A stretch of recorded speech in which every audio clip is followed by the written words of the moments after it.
Ang daming nagtatanong kung paano tayo nagkaroon ng Raider dito sa United Kingdom. Ito po yung ating unang step para masundan nyo. Bumili ako dito ng GSX engine kasi same lang naman sila. Then yung frame din, GSX din yan. So dito, i-unbox na natin, i-check natin kung ano yung mga customize na gagawin natin. So hindi ito talaga basta-basta guys. Dami ditong babaguhin. Pero bago ang lahat, check muna natin yung engine kung good condition. Check natin yung block, good condition pa, walang tama. And sa kanyang cylinder head, bali nag-top overhaul tayo dito sa cylinder head. Linis natin dito ng gusto yung mga carbon deposit. Then pagdating naman dito sa kanyang piston, nilinis na rin natin yan. Nilagyan na rin natin ng mga gasket. So i-install na natin yung kanyang block. Medyo hirap tayo dyan pero goods lang. Then sunod naman natin yung kanyang cylinder head. Tiis pogi lang talaga tayo dyan mga boss. Kasi nga yung lamig is nangangagat. Then hahawak mo pa sa metal.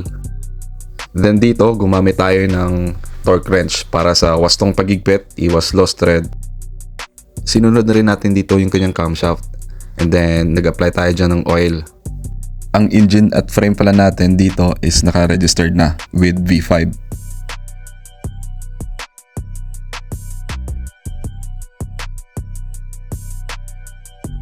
So after natin malagay yung kanyang dalawang camshaft, bali nagbilang tayo dyan ng 15 from intake to exhaust. Timing, top dead center. Then mag-base kayo sa arrow number 2. Count kayo ng 15 hanggang sa arrow number 3, yung unang arrow number 3. Sinunod natin ngayon yung kanyang cover. Naglagay din tayo dyan ng oil para ma-lubricate yung ating mga pyesa sa nakalagay dyan.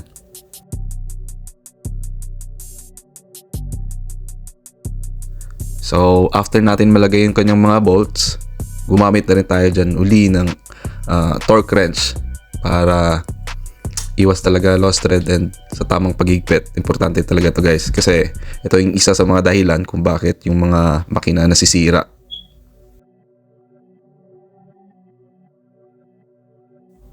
Nilagay pala na natin dyan yung mga kanyang harness, yung mga headlight para i-test. And then bumili tayo dito ng kanyang battery para i-test kung gumagana. So una nating tinesting dito yung kanyang spark plug kung may kuryente.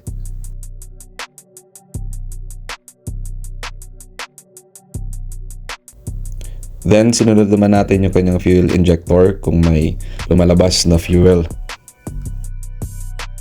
So ito na, itetest na natin kung gumagana.